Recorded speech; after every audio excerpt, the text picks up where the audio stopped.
신년 새벽송의 셋째 날 오신 여러분들을 환영합니다. 믿음이 좋다라고 하는 것은 어떻게 보면은 주님이 말씀하실 때 나아갈 수 있고, 또 주님이 멈추라고 하실 때 멈출 수 있는 믿음이 정말 좋은 믿음이 아닐까 그런 생각이 드는데요. 이 시간에 우리 주님 말씀하시면 내가 나아가리다, 우리 가사를 잘 음미하면서 우리 찬양 드리면서 우리 하나님 앞에 나아가겠습니다.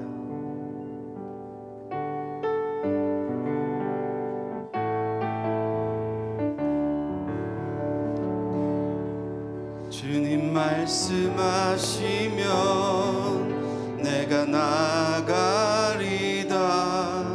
주님 뜻이 아니면 내가 멈춰서리다.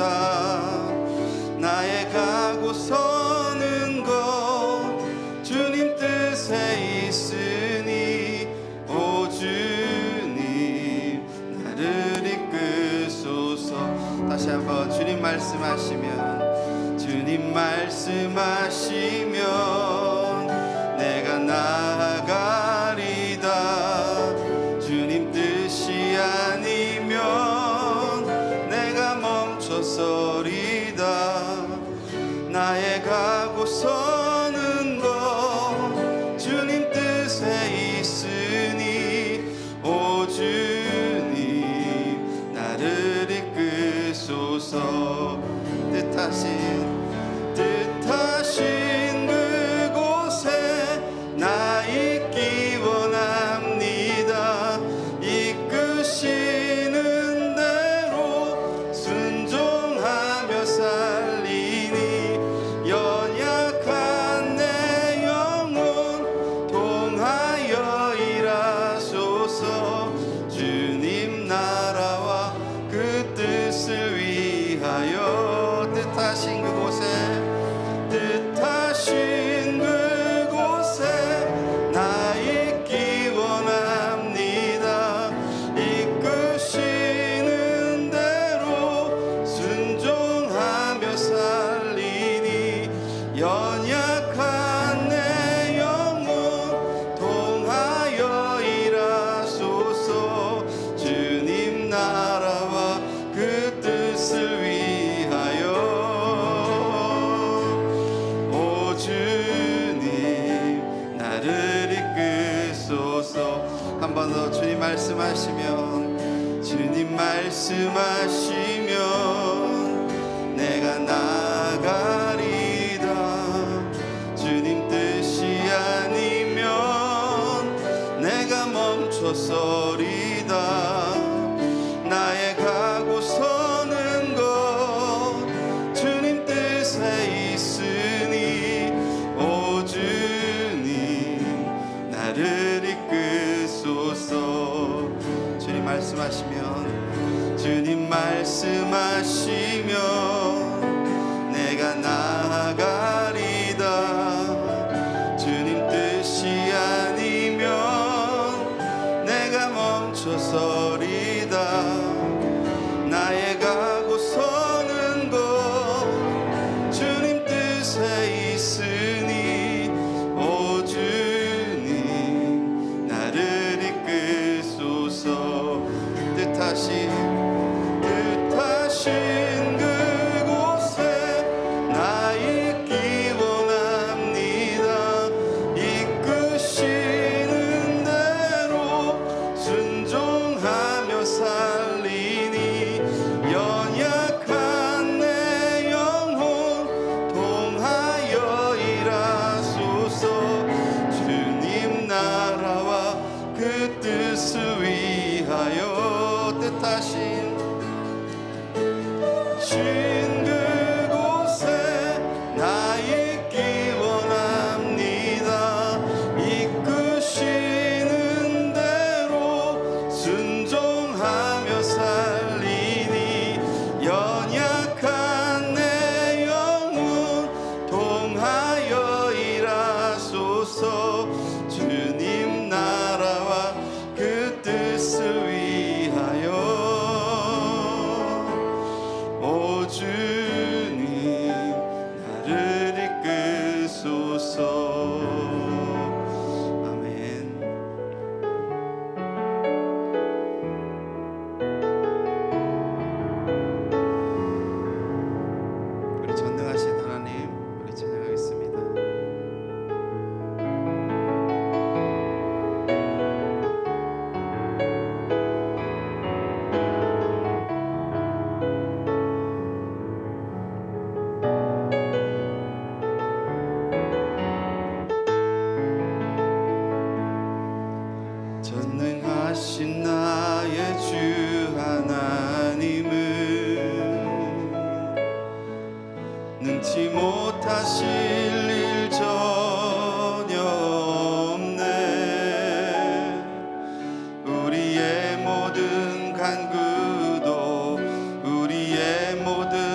신실하신 나의 주 하나님은 우리의 모든 괴로움 바꿀 수 있네. 불가능한 일 행하시고 죽은 자를 일으키시니 그를 이길 자 아무도 없네. 주의 말씀 의지하여 깊은 곳에 금을 던져 오늘 그가 놀라운 일을 이루시는 것 보라. 주의 말씀 의지하여 믿음으로 금을 던져 믿는 자에게 능치 못함 없네. 한 번 더 전능하신 나의 주 하나님은 능치 못하실 일 전혀 없네. 우리의 모든 간구도 우리의 모든 생각도 우리의 모든 꿈과 모든 소망도 신실하신 나의 주 하나님은 우리의 모든 괴로움 바꿀 수 있네. 불가능한 일 행하시고 죽은 자를 일으키시니 그를 이길 자 아무도 없네. 주의 말씀 의지하여 깊은 곳에 금을 던져 오늘 그가 놀라운 일을 이루시는 것 보라. 주의 말씀 의지하여 믿음으로 금을 던져 믿는 자에게 능치 못하. 한 번 더 주의 말씀 의지하여 주의 말씀 의지하여 깊은 곳에 금을 던져 오늘 그가 놀라운 일을 이루시는 것 보라. 주의 말씀 의지하여 믿음으로 금을 던져 믿는 자에게 능치 못함 없네. 하나님의 사랑이 영원히 함께하리. 십자가의 길을 걷는 자에게 순교자의 삶을 사는 이에게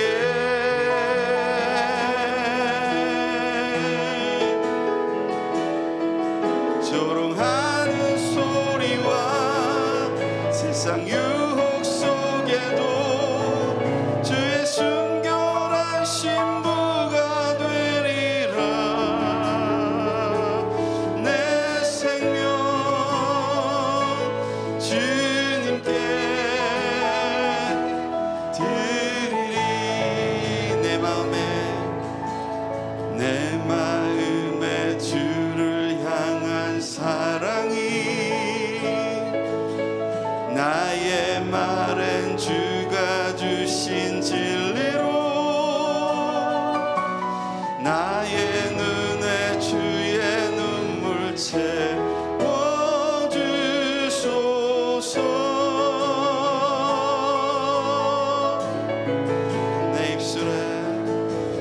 내 입술에 찬양의 향기가 두 손에는 주를 닮은 섬김이 나의 삶에 주의 흔적 남게 하소서. 하나님의 사랑이 영원히 함께하리. 십자가의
주님께 내 생명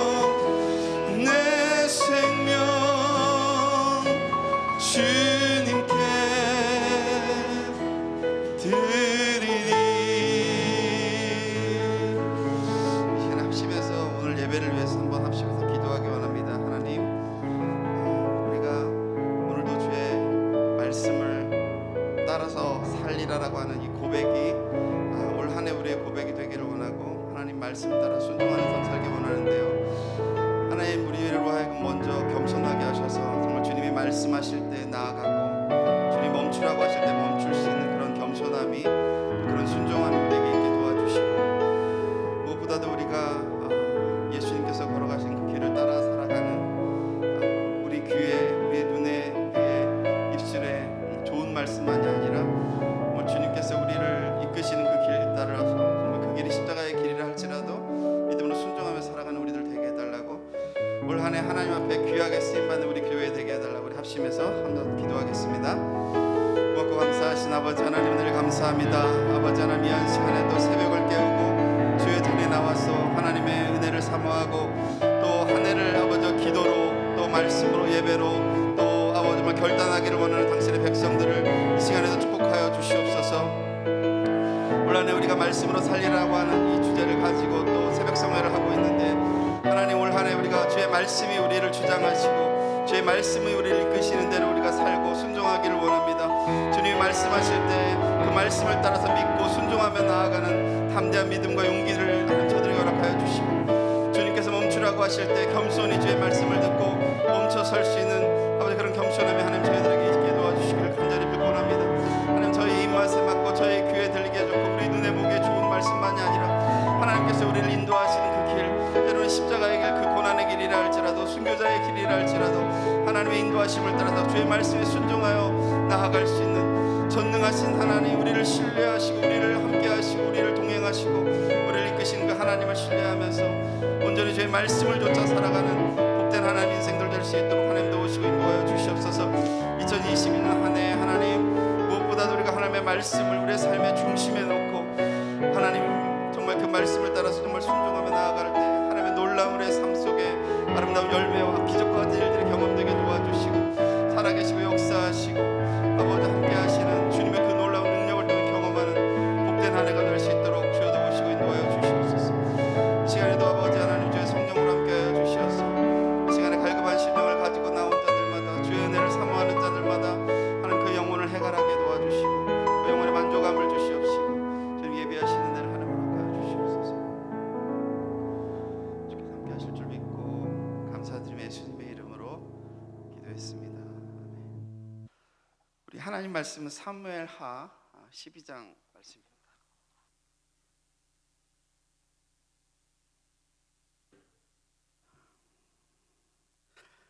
자, 사무엘하 12장 1절부터 15절까지인데요. 본문이 좀 길어서 제가 13절부터 15절까지만 슬라이드를 만들었는데요. 1절부터 12절까지는 제가 봉독해 드리겠습니다.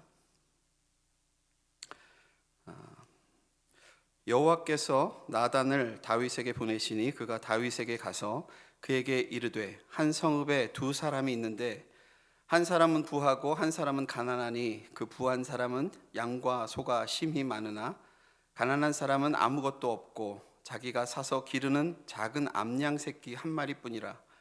그 암양 새끼는 그와 그의 자식과 함께 자라며 그가 먹는 것을 먹으며 그의 잔으로 마시며 그의 품에 누움으로 그에게는 딸처럼 되었거늘, 어떤 행인이 그 부자에게 오매 부자가 자기에게 온 행인을 위하여 자기의 양과 소를 아껴 잡지 아니하고 가난한 사람의 양 새끼를 빼앗아다가 자기에게 온 사람을 위하여 잡았나이다 하니, 다윗이 그 사람으로 말미암아 노하여 나단에게 이르되, 여호와의 살아계심을 두고 맹세하노니 이 일을 행한 그 사람은 마땅히 죽을 자라.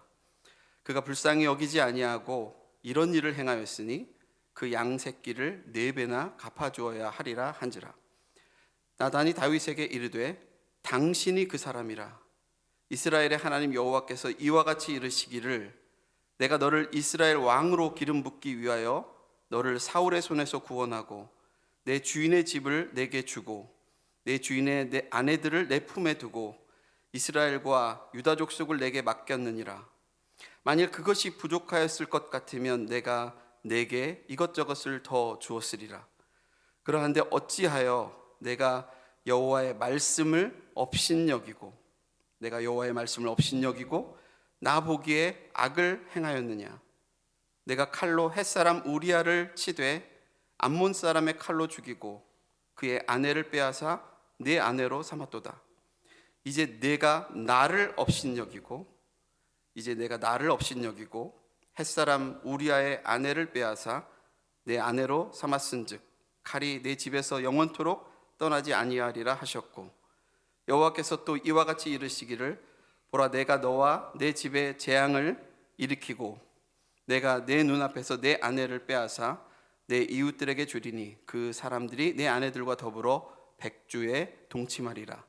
너는 은밀히 행하였으나 나는 온 이스라엘 앞에서 백주에 이 일을 행하리라 하셨나이다 하니. 우리 같이 읽겠습니다. 15절까지. 다윗이 나단에게 이르되 내가 여호와께 죄를 범하였노라 하매 나단이 다윗에게 말하되 여호와께서도 당신의 죄를 사하셨나니 당신이 죽지 아니하려니와 이 일로 말미암아 여호와의 원수가 크게 비방할 거리를 얻게 하였으니 당신이 낳은 아이가 반드시 죽으리이다 하고 나단이 자기 집으로 돌아가니라. 아멘.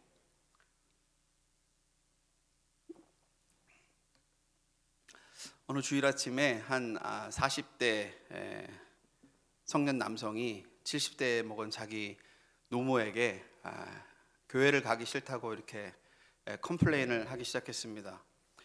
그러면서 내가 교회를 가기 싫어하는 3가지 이유를 얘기할 텐데, 첫 번째는 찬양 인도자가 음정 박자를 무시하고 이렇게 찬양을 인도하는 걸 도저히 견딜 수가 없다. 두 번째는 장로님들이 대표 기도를 하는데 예배 시작한 지가 언젠데 계속 기도를 하실 때마다 지금은 예배 시작하는 시간이오니 이렇게 기도하는데 나는 그런 소리 정말 듣기 싫다. 세 번째는 주일은 좀 쉬고 싶은데 집에서 일이 너무 많아가지고 주일이 평일보다 더 피곤하다. 그러니까 이 70대 먹은 노모가 자기 그 아들에게 이렇게 타일렀습니다. 그래도 네가 교회를 가야 되는 3가지 이유를 내가 얘기하겠다. 첫 번째는 찬양은 너 들으라고 하는 게 아니라 하나님께 올려드리는 거고, 두 번째는 사람을 보고 교회 다니는 게 아니라 하나님 보고 교회 다니는 거고, 세 번째는 네가 그 교회 담임 목사인데 네가 교회를 안 가면 설교는 누가 하고 예배 인도는 누가 하겠냐. 이 오래된 조크에도 여러분 웃어주셔서 여러분의 교양은 정말 측량할 길이 없습니다. 이번 신년 축복 성회의 주제가 말씀으로 살리라입니다. 제가 그 뒤에 제목을 정말이십니까? 이렇게 붙였어요. 왜냐하면 우리가 때로는 너무 쉽게 말씀으로 살리라라고 하는 이 고백을 하게 되기 쉬운데, 우리가 그 고백을 정말 하기 전에 정말 우리가 하는 그 고백에 진정성이 있는지를 한번 생각해 보자는 취지에서 제가 제목을 그렇게 달았습니다. 여러분, 정말 올 한 해 하나님의 말씀대로 말씀을 따라서 여러분 사실 계획이십니까? 정말이십니까? 근데 사실 여러분이 이 대답을 믿음으로 물론 고백하신 줄 알겠지만 대답하기에 앞서서 우리가 먼저 물어봐야 될 질문이 하나 있습니다. 그건 뭐냐면 어떤 하나님의 말씀을 말하시는 건지라고 하는 거죠. 여러분은 좀 이렇게 하나님의 말씀을 따라 산다라고 말할 때 어떤 말씀이든지 정말 하나님께서 나에게 말씀하시면 그것을 내가 정말 순종할 각오가 되어 있다라는 뜻으로 이런 고백들을 하고 계시는 것인지, 아니면 내가 말씀으로 살리라라고 하는 것을 아주 그 마시멜로우 같이 아주 부드럽고 달콤하고 어떻게 보면 부드럽고 부담 없이 나에게 다가올 수 있는 그런 말씀들을 붙잡고 나는 말씀으로 살리라라고 고백하는 것인지, 우리가 잘 한번 생각해 볼 필요가 있습니다. 우리가 종종 하나님 말씀을 대할 때 말씀을 수용하기보다는 말씀을 사용하기 위해서 읽는 경향이 많이 있습니다. 그것도 내 욕망이나 혹은 내 어떤 생각을 정당화하기 위해서 그렇게 말씀을 읽거나 사용할 때가 많은 거죠. 그러니까 수용과 사용은 글자로는 한 글자 차이인데 사실 이 말씀을 대하는 우리의 태도에 있어서는 상당한 차이를 가져오는 겁니다. 우리가 종종 비즈니스 하는 곳을 방문하게 되면 그런 그 상호에, 가게, 스토어에 이런 말씀 구절들을 이렇게 붙여놓잖아요. 그러니까 내 시작은 미약하였으나 내 나중은 심히 창대하리라. 그러니까 이런 말씀을 보면 나는 이 말씀대로 살리라 이런 말이 막 저절로 나오고 그렇게 살겠다라고 하는 고백을 어렵지 않게 하게 되죠. 근데 이 구절이 여러분이 잘 아시듯이 욥기서 8장 7절에 있는 말씀 아닙니까? 근데 사실은 수앗 사람 이 빌닷이 욥을 고소하고 어떤 면에서는 책망하는 그런 맥락에서, 그런 배경에서 사실은 이 구절이 나온 것입니다. 그러니까 어떤 면에서는 비즈니스가 창대케 되고 비즈니스가 나중에 더 번창하게 되는 그런 어떤 맥락과는 사실은 전혀 상관이 없는 성경 구절인데 사람들이 그것들을 가져다가 이제 배경, 문맥, 맥락 다 무시하고 그 센텐스만 딱 떼다가 이제 자기들이 원하는 방식으로 하나님의 말씀을 사용하는 것이죠. 근데 제 지론은 항상 성경을 읽을 때 문맥 안 따지고 배경 안 따지고 그렇게 성경을 읽을 거라면 굳이 성경 읽지 마라. 차라리 어떤 카피라이터가 쓴 유명한 좋은 문구 갖다 쓰든지 국어사전에서 좋은 글자 찾아가지고 쓰든지 아니면 소설책 읽다가 좋은 내용 있으면 그 문장 갖다 써라. 우리 굳이 성경 읽거나 성경에서 차용할 필요 없다라고 하는 겁니다. 또 요한 3서 1장 2절에 있는 말씀도 잘 애용해요. 사랑하는 이여 내 영혼이 잘됨과 같이 내가 범사가 잘되고 강건하게 되기를 내가 원하노라. 이런 말씀에는 나는 말씀으로 살리라 이런 고백이 절로 나오지 않습니까? 그리고 심지어는 이 내용은 너무 좋으니까 어떤 우리 교단에서는 이것을 삼박자 축복이라고 하는 이런 원리로 만들어 가지고 그렇게 복을 우리의 삶 속에 받기를 원하는 그런 어떤 인간적인 생각들이 또 우리 그리스도인들에게도 있는 것 같습니다. 사실 이 말씀은 누군가를 우리가 축복해 주기에 굉장히 좋은 인사말이라는 생각이 듭니다. 나는 당신을 향해서 하나님의 어떤 섭리를 갖고 있는지는 잘 모르지만 당신의 영혼이 잘된 것 같이 당신이 정말 범사가 다 잘되고 당신이 늘 강건하기를 나는 원합니다. 얼마나 좋은 인사말입니까?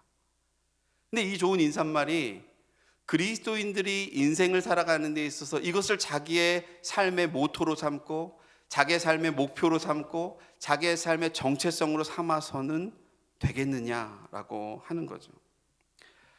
다 범사가 잘 되고 강건하기만을 바란다면 여러분 누가 십자가를 지는 길을 걸어가겠습니까? 누가 희생과 헌신의 길을 살아가는 길을 선택을 하겠습니까? 그리고 이 구절에서 잘 된다라고 하는 이 표현도 우리는 너무나 기복주의적인 신앙으로 이 말씀을 받으니까 문제가 되는 거 아니겠습니까? 많은 사람들은요 하나님의 말씀도 취사 선택해서 아주 말랑말랑하고 아주 달달한 말씀들만 골라서 순종하고 싶어 합니다. 그래서 연말연시만 되면 교회에서도 어떤 것들을 하는 교회들이 있냐면 올해의 말씀이라고 해가지고 말씀 뽑기 행사를 합니다. 물론 이제 말씀 뽑기 행사를 하는 것에 어떤 좋은 의도도 있을 거라는 생각이 들어요. 왜냐하면 얼마나 사람들이 말씀을 안 붙잡고 살면 한 해에 딱 한 구절이라도 제발 좀 뽑아서라도 그걸 붙잡고 좀 한 해를 살아보자 하는 어떤 의도 이런 게 있을 거라고 생각이 들지만 저는 어디에서 성경의 특정한 구절만 붙잡고 살아야 된다라고 하는 근거를 사람들이 찾았는지 사실은 잘 모르겠습니다. 그리고 자칫 잘못하면 이런 것들이 굉장히 무속적인 어떤 신앙으로 흐르게 될 위험성도 적지 않게 있습니다. 제가 전에 섬기던 교회에서도 이런 행사를 했어요. 그래가지고 제가 이제 준비하면서 바구니에 들어있는 말씀 구절들이 보통 이제 기독교 서점에서 사오는데 그 어떤 구절들이 들어있는지를 제가 쭉 다 이렇게 살펴본 일이 있는데 재미있는 것은 그 말씀 뽑기 행사에 뽑혀진 말씀들마다 가만히 들여다보면 굉장히 마시멜로우처럼 아주 부드럽고 달콤하고 위로가 되고 우리한테 용기를 주고 크게 부담 없이 내가 이것을 정말 사모하는 마음으로 갖고 싶은 그런 말씀들이 대부분이라는 거죠.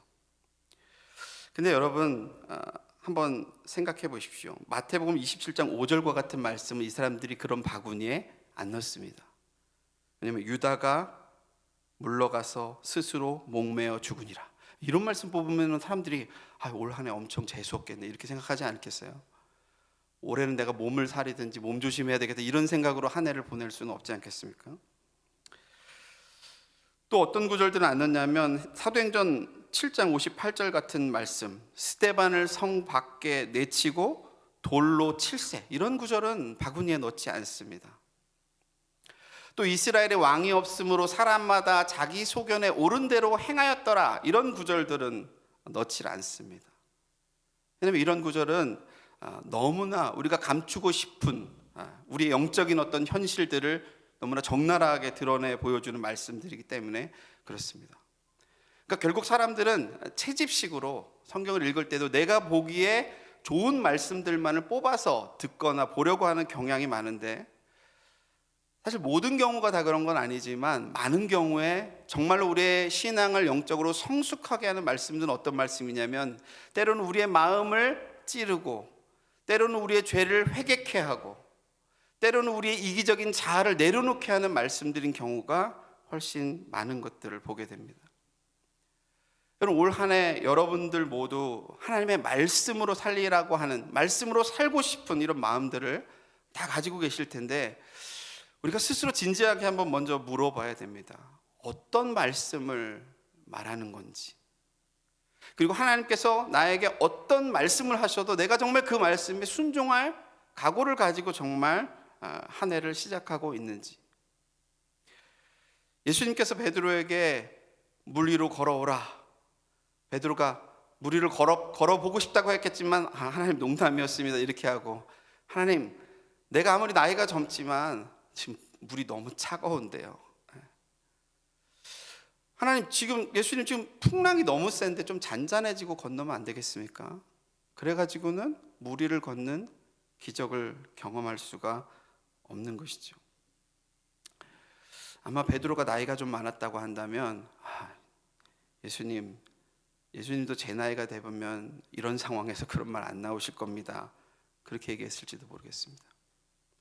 이래가지고는 말씀을 따라서 살아가면서 우리의 순종을 통해서 하나님의 기적적인 일들을 경험하는 것들은 불가능할 겁니다. 요한복음 5장에 보면 38년 된 병자를 예수님께서 고치시는 그런 장면이 나옵니다. 그 병자에게 예수님께서 뭐라고 말씀하셨냐면, 일어나서 내 자리를 들고 걸어가라, 그렇게 말씀하십니다. 근데 이 38년 동안이나 이 사람이 누워있던 사람이 예수님께 만약에 이렇게 말했다고 생각해 보십시오. 예수님, 내가 38년 동안이나 여기 누워있었더니 일어날 힘이 없어요. 좌골신경통이 오고 지금 내 허리가 아파가지고 이 몸을 일으킬 수가 없어요. 그냥 누가 나를 저 베데스다라고 하는 연못에나 그냥 넣어주었으면 좋겠는데, 그러면서 언제 물이 동할지도 모르는 그 연못을 바라보면서 죽을 때까지 그 연못만 바라보는 인생이 된다면 그 인생이 얼마나 비참한 인생이 되겠습니까? 그렇지만 예수님 안에 참된 생명이 있다는 것을 깨닫고 그 말씀에 순종해서 자기의 자리를 들고 박차고 일어나서 그 길을 걸어가는 사람에게 하나님께서는 그의 연약함을 통해서도 영광을 받게 되시는 줄로 믿습니다. 여러분, 다윗이라고 하는 인물을 너무 우리 잘 알고 있지 않습니까? 그가 왕이 되기 전에는 그의 믿음이 얼마나 정말 사기충천한 믿음을 그가 갖고 있었는지 말이죠. 심지어 골리앗과 같이 정말 천하무적처럼 보이는 그 장군을 향해서도 나는 만군의 여호와의 이름으로 내가 나가노라, 그러면서 돌팔매를 가지고 말이죠, 갑옷도 입지 않고 그 전쟁에 나섰던 그가 아니었습니까? 근데 그 노후에는 어떠했습니까? 자기 부하들은 전쟁에 나가서 싸우는데 잠자리에서 느지막이 일어나서 옥상을 어슬렁어슬렁 거스리다가 목욕하던 밧세바를 보고 범하게 되지 않습니까? 여러분은 다윗이 영적으로 무너지게 된 원인이 여러분 무엇이라고 생각하십니까?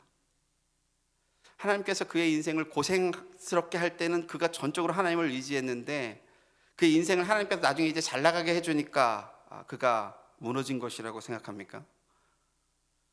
모든 잘 나가는 사람들이 다 그렇게 영적으로 무너지지만은 않습니다. 그러면 그가 나이가 들어감에 따라서 그가 영적으로 무너지게 된 것입니까? 젊었을 때는 정말 믿음이 뜨거웠던 사람도 나이가 들면 어쩔 수가 없게 되는 걸까요? 사실 성경에는 나이가 들어도 끝까지 신실하게 자기 믿음을 지킨 많은 인물들이 성경에 등장합니다. 문제가 뭔가요? 그가 사실은 젊었을 때는 핍박 가운데 있을 때에는 도망자의 신세였을 때는 하나님의 말씀을 따라서 전적으로 하나님을 신뢰하는 믿음으로 살았지만은 언제부터인가 하나님의 말씀이 그의 귀에 들리지가 않게 되었다는 것이 문제입니다. 언제부터인가 그 말씀이 자기의 귀에 들어오지 않게 되는 것이 문제라고 하는 거죠. 하나님의 말씀이 들어오지 않으니까 하나님의 책망도 들어오지 않게 됩니다. 더 이상 하나님을 두려워하는 마음도 사라지게 됩니다. 오늘 본문에 보면 하나님의 말씀을 업신여겼다 그렇게 말하고 그 뒷구절에는 하나님의 말씀을 업신여긴 것은 곧 나를 업신여긴 것이다 그렇게 말하고 있습니다. 그러니까 나중에 하나님을 업신여기고 하나님의 말씀을 업신여기는 자리에까지 나아가게 되는 거예요. 더 이상 내가 하나님 없이도 뭔가 잘할 수 있을 것처럼 착각하게 된다라는 거죠. 그러니까 무너지게 되는 것은 순식간이라는 겁니다. 그 마음과 삶 속에서 하나님의 말씀이 없다라고 하는 것은 결국 그 마음과 삶 속에 참된 평안이 사라졌다는 것을 의미합니다. 그의 삶 속에 참된 구원의 감격과 은혜가 사라졌다는 것을 말하는 것입니다. 그러니까 인생이 공허해지는 것이죠. 그 공허한 마음을 달래려고 자꾸 인간적인 어떤 방법들을 찾다가 보니까 결국에는 그야말로 지극히 인간적이고 아주 원초적인 그런 욕망에 사로잡히는 인간들로 전락하게 되고 마는 것입니다. 제가 한 번 더 여쭙겠습니다. 여러분 올 한 해 어떤 하나님의 말씀을 붙잡고 사실 생각이십니까? 여러분의 신상에 그다지 이롭지 않을 것 같은 하나님의 말씀에도 여러분은 순종할 각오가 되어 계십니까? 여러분의 삶에 있어서 어떤 재산상의 손해나 어떤 명예나 여러분의 어떤 것들을 정말 포기해야 된다고 할지라도 여러분의 생명을 심지어 위태롭게 하는 일이라 할지라도 여러분 하나님의 말씀대로 사시겠습니까? 하나님의 말씀대로 때로는 우리의 가정을 희생시켜야 되고 때로는 어떤 관계가 멀어지게 되는 그런 어려움을 겪게 된다고 할지라도 여러분 하나님의 말씀대로 순종하시겠습니까? 우리는 어쩌면 너무 쉽게 내가 말씀으로 살리라 라고 고백하기에 앞서서 나는 정말로 주님께서 나에게 어떤 말씀을 하셨을 때 내 인간적인 의심이나 인간적인 걱정들을 내가 정말 다 내려놓고 내 형편이나 처지나 환경 바라보지 않고 정말 그 말씀에 순종할 준비가 되어 있는지를 우리 자신을 스스로 점검해 봐야 됩니다. 오늘 본문에 보면요, 나단 선지자가 하나님의 말씀을 받아서 전하기까지 거의 1년여 가까이 혹은 1년 남짓 되도록 시간이 흘렀음을 보게 됩니다. 아무래도 밧세바가 임신을 해가지고 아이를 출산한 뒤일 테니까 최소한 밧세바의 몸속에 10개월은 있었지 않겠습니까? 그 낳은 뒤에 얼마 만에 아이가 죽었는지는 모르겠지만 거의 1년 조금 모자라거나 1년 남짓 되었을 겁니다. 근데 나단 이외에도 다윗의 주변에 많은 사람들이 있었을 텐데 왜 그때까지 아무도 다윗 왕의 잘못을 지적하는 사람이 없었을까요?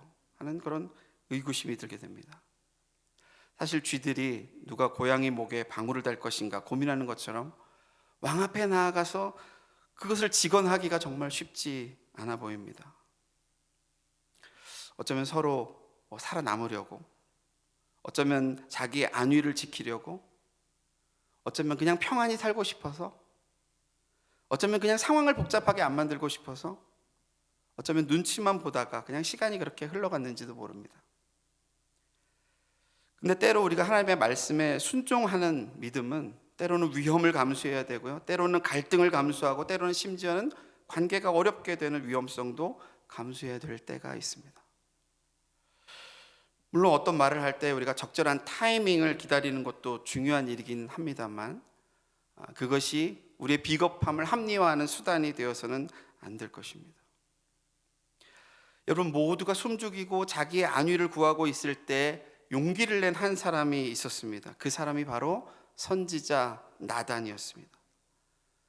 나단이라고 여러분 생각해 보십시오. 나단이라고 왕 앞에 가서 직언을 하는 게 쉬웠겠습니까? 다윗이 그 당시의 상태가 어떻습니까? 자기에게 충성하는 그 충복이라고 할지라도 청부에서 살인을 하고 그 아내를 권력으로 빼앗고 이성과 믿음을 상실한 이 정신없는 왕에게 나아가서 하나님의 말씀을 그대로 전한다고 하는 것이 결코 쉽지 않았을 것입니다. 어떤 면에서는 그의 죄를 지적하는 것은 자기의 목숨을 건 행동이었을 수도 있습니다. 그럼에도 불구하고 나단이 다윗 앞에 나아갈 수밖에 없었던 이유가 뭐겠습니까? 왜냐하면 그에게는 하나님의 말씀이 임했기 때문이에요. 하나님의 말씀이 임했고 전하지 않을 수 없었기 때문입니다.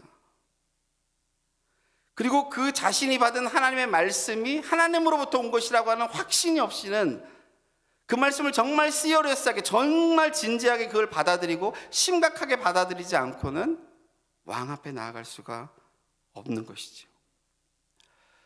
성경에는 이렇게 하나님의 말씀이 임할 때 자기의 안위를 구하지 아니하고 정말 그 말씀을 하나님의 말씀으로 받아들이고 나아가서 전하고 자기의 행동으로, 자기의 삶으로 옮겼던 인물들이 많이 있습니다. 엘리야 선지자는 아합과 이세벨의 그 치세가 등등한 그때 그들 앞에 나아가서 하나님의 말씀을 전했던 사람이었습니다. 호세아라고 하는 선지자는 창녀와 결혼을 함으로 통해서 자기의 결혼 생활과 자기의 삶을 창녀와 결혼하는 삶을 통해서 하나님의 말씀을 전했던 그런 선지자였습니다. 침례 요한은 광야 한가운데에서 하나님의 말씀이 그에게 임했을 때 담대하게 사람들에게 나아가서 회개에 합당한 삶을 살라고 외쳤던 사람이었습니다. 당시에 종교 지도자들이나 정치 지도자들이 잘못된 길을 갈 때에도 독서를 퍼붓는 것도 주저하지 않았던 사람이었습니다. 그럼 오늘날 우리에게는 이렇게 하나님의 말씀이 임할 때 확신을 가지고 담대하게 나아가서 순종할 준비가 정말 되어 있는지 우리 자신을 돌아볼 필요가 있습니다. 여러분, 나단 선지자는 그냥 용감하기만 한 것이 아니라 또 지혜롭기까지 한 선지자였습니다. 그러니까 하나님의 말씀이 나에게 임했다고 해서 그냥 문자 그대로 아무 생각 없이 그냥 액면 그대로 그냥 전한 것이 아니라 말씀을 전하기 전에 먼저 다윗이라고 하는 한 인간에 대한 이해가 먼저 있었어요. 그리고 그가 이미 행한 그 악한 죄악들에 비추어 볼 때 직접 그의 죄를 지적해서는 그 사람이 용납하지 않을 수 있다는 그런 계산이 섰는지도 모릅니다. 그래서 나단은 마치 다른 사람의 이야기를 하는 것인 양 이야기를 꾸며서 다윗 자신이 자기 스스로를 단죄하도록 유도한 다음에 그의 죄를 지적함으로써 하나님의 말씀 앞에 무릎을 꿇게 만들었던 것이죠. 여러분, 우리 인간의 본성은 죄를 죄라고 지적해 주어도 자기 보호 본능 때문에, 때로는 자기 알량한 어떤 자존심이나 체면 때문에, 때로는 어떤 손해보기 싫은 그 마음 때문에 그 말을 받아들이지 못할 때가 많습니다. 죄를 인정하지 않으려는 경향들이 많이 있는 것이죠. 그렇기 때문에 사실상 하나님의 말씀이 우리의 폐부를 찌르고 좌우에 날이 선 검과 같은 말씀이 우리를 회개케 해도 쉽게 회개하지 않으려는 경향들이 우리에게 많이 있습니다. 그러나 우리가 정말로 말씀대로 살기를 원하는 마음이 있다면 우리는 그 마음을 깨트려야 될 줄로 믿습니다. 그 완고한 마음, 그 고집센 마음, 우리의 자아 깊숙이 내리고 있는 그 죄악된 본성을 십자가에 못 박아야 될 줄로 믿습니다. 그럴 때에 비로소 우리의 영혼이 죄로부터 구원함을 얻게 되고요, 그럴 때 비로소 우리의 영혼이 참된 자유함을 누리게 됩니다. 그리고 내 자아가 그렇게 쉽게 굴복되지 않는 모습을 볼 때마다 우리는 성령 하나님을 의지하고 기도해야 될 줄로 믿습니다. 내 힘과 내 능력과 내 뜻대로 잘 되지 않는 이 딱딱하고 이 완고한 마음이 정말 부드러워지고 깨어지고 정말 죽어질 수 있도록 우리 주님의 은총을 구해야 될 줄로 믿습니다.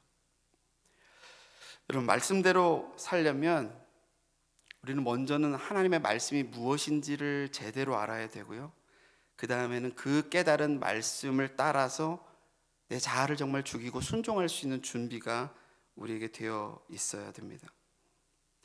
여러분, 누가 지금 와가지고 당신의 행위는 지금 성경적이지 않습니다, 회개하십시오, 그렇게 고치십시오라고 말을 해줄 때, 혹은 여러분 스스로 성경을 집에서 읽다가 하나님의 음성이 여러분의 마음을 깨닫게 하실 때, 나단 선지자가 다윗을 책망했을 때 다윗이 회개했던 것처럼 여러분의 생각을 내려놓고 여러분의 자존심을 내려놓고 여러분의 안위와 이익들을 내려놓고 여러분 말씀에 순종할 각오가 되어 계십니까? 그럴 각오가 없이는 우리가 아무리 성경을 많이 알고 아무리 예배를 자주 드리고 아무리 기도를 하고 아무리 신앙생활을 열심히 해도 여러분의 영적인 성숙에는 별로 진전이 없을 겁니다. 예수님 당시에 바리새인들이 성경을 아는 지식이 없어서 예수님을 십자가에 못 박은 게 아닙니다. 그 사람들이 제사 드리는 것을 소홀히 했기 때문에 예수님을 십자가에 못 박은 게 아니에요. 기도를 열심히 안 하거나 헌금을 열심히 안 해서 예수님을 십자가에 못 박거나 예수님을 따르지 못한 게 아닙니다. 그들은 예수님께서 오셔서 율법의 근본 정신이 무엇인지, 그 바른 진리가 무엇인지를 말해 주었음에도 불구하고 그 진리 앞에서 자신들의 그 아집과 고집과 자기들이 세워놓은 그 질서가 무너질까 봐 그들은 예수 그리스도를 따를 수가 없었던 것입니다. 오히려 그 질서를 위협한다고 생각하는 예수님을 잡아 죽일 생각을 했던 것이죠. 그럼 여러분, 올 한 해 뭔가 우리가 하나님의 말씀으로 살리라라고 하는 이 고백 앞에서 많은 계획들을 세우기보다는 어떻게 보면 철저하게 여러분 자신이 정말 하나님의 말씀 앞에서 내가 내 자아를 정말 깨트리고 정말 순종할 각오가 되어 있는지를 여러분 자신을 깊이 돌아보는 마음을 먼저 가졌으면 좋겠습니다. 그리고 그 잘 내려놓아지지 않는 자아가 있다면 그것을 붙잡고 우리가 씨름하고 하나님의 은혜를 구해야 될 것입니다. 그 다음에는 그것이 준비되면 여러분이 하나님의 말씀을 읽을 때 하나님의 어떤 말씀이 우리에게 다가오든지 흐르는 강물처럼 그 말씀을 따라서 그 말씀에 여러분의 삶을 맡기시면 됩니다. 그러면 그 안에 참된 자유함이 있고요, 참된 평화가 있고요, 그런 삶 속에 그리스도의 향기가 나타나고 그런 삶을 통해서 하나님께서 여러분을 충분히 사용하실 때 아름다운 열매들이 맺어지게 될 줄로 믿습니다. 이 시간에 함께 기도하기 원하는 제목들이 있는데요, 먼저 오늘 주신 말씀 생각하면서 올 한 해 하나님, 우리가 정말 말씀으로 살기 원하는데 정말 우리의 마음에 들고 정말 우리의 마음에 부담이 없고 정말 달달한 그런 말씀들뿐 아니라 정말 때로는 우리의 마음을 부담스럽게 하고 때로는 우리의 폐부를 찌르고 우리의 죄를 깨닫게 하는 말씀들일지라도 우리의 육신적인 정욕과 우리의 욕망과 우리의 자아를 깨뜨리고 회개할 줄 아는 그런 믿음 달라고 우리 한번 기도했으면 좋겠고요. 두 번째로는 주님께서 우리에게 말씀을 깨닫게 하실 때 우리의 연약함이나 환경 바라보지 않고 몸살이지 않고 담대하게 용감하게 하나님의 말씀에 순종하는 삶을 살게 해달라고 기도했으면 좋겠습니다. 그리고 마지막으로 우리 교회가 정말 주님이 말씀하시면 나아가고 주님이 멈추라고 하시면 멈춰서고 그리고 이 둘 사이를 잘 구별할 줄 아는 그런 영적인 분별력을 갖게 해달라고 우리 세 가지만을 놓고 우리 합심해서 한번 기도하겠습니다. 다 같이 기도하겠습니다. 고맙고 감사하신 아버지 하나님, 은혜를 감사합니다. 오늘도 우리가 하나님의 말씀을 통해서 정말 나단 선지자가 다윗을 책망하는 그 사건을 통해서 하나님의 말씀이 나단에게 임했고 또 그 말씀 앞에서 자신의 죄를 회개하고 돌이키는 다윗의 모습을 보면서 하나님, 우리의 신앙을 또 돌아보게 됩니다. 하나님, 때로 우리가 우리의 신앙생활을 하면서 우리가 말씀으로 산다라고 고백을 하지만 늘 우리가 정말 우리의 마음에 들고 정말 부담 없고 정말 내 귀에 들리게 좋은 말씀들만을 쫓아서 우리가 살아가려고 하고 있지는 않은지 하나님, 우리 자신을 돌아보게 하여 주시옵소서. 때로는 하나님이 우리의 말씀을 통해서 우리에게 부담을 주시고 때로는 우리의 폐부를 찌르시고 때로는 우리의 죄를 회개케 하시는 말씀 앞에서도 우리가 엎드려 자복하고 회개할 수 있는 우리들이 될 수 있도록 하나님 우리를 긍휼히 여겨주시고 하나님 우리를 불쌍히 여겨주시기를 원합니다. 때로는 하나님 사명이 부담감이라고 말씀하셨는데 때로는 우리에게 부담을 주는 말씀 앞에서도 우리가 물러가지 아니하고 그 말씀에 순종할 수 있는 우리들이 될 수 있도록 하나님 우리를 사용하여 주시옵소서. 우리의 육신적인 욕망과 우리의 자아를 깨트릴 수 있는 아버지 믿음으로 순종할 수 있는 우리들이 될 수 있도록 하나님 우리를 사용하여 주시옵소서. 하나님께서 말씀을 통해서 우리를 깨닫게 하실 때 하나님 우리의 연약함이나 우리의 환경이나 아버지 우리의 몸을 사리지 않게 도와주시고 담대하게 용감하게 믿음으로 순종하며 나아갈 수 있는 우리 새생명 한인교회가 될 수 있도록 하나님 축복하시고 하나님 인도하여 주시옵소서. 하나님의 말씀이 우리의 삶을 주장하시는 복된 한 해가 되기를 소망합니다. 우리 교회가 주님이 말씀하실 때 믿음으로 앞으로 순종하며 나아가는 교회가 되게 하여 주시옵소서. 주님이 멈추라고 하실 때 겸손히 우리의 생각을 내려놓고 멈춰 설 수 있는 그런 겸손함이 우리 교회에 있게 하여 주시옵소서. 이 둘 사이를 잘 구별할 줄 아는 영적인 분별력을 하나님 우리에게 허락하여 주시옵소서. 올 한 해 하나님의 말씀이 흥왕케 되는 놀라운 역사가 우리의 교회와 우리의 지역사회와 또 우리의 가정과 우리의 개인의 삶 속에 충만하게 드러나고 경험되어질 수 있도록 하나님 역사하시고 함께하여 주시옵소서. 주님 함께하실 줄로 믿고 감사드리며 예수님의 이름으로 기도했습니다. 아멘. 주님 가르쳐 주신 기도로 오늘 새벽 예배를 마치겠습니다. 하늘에 계신 우리 아버지여, 이름이 거룩히 여김을 받으시오며 나라가 임하옵시며 뜻이 하늘에서 이룬 것 같이 땅에서도 이루어지이다. 오늘날 우리에게 일용할 양식을 주옵시고 우리가 우리에게 죄 지은 자를 사하여 준 것 같이 우리 죄를 사하여 주옵시고 우리를 시험에 들게 하지 마옵시고 다만 악에서 구하옵소서. 나라와 권세와 영광이 아버지께 영원히 있사옵나이다. 아멘. 이제 자유롭게 각자 기도하시다가 돌아가시겠습니다.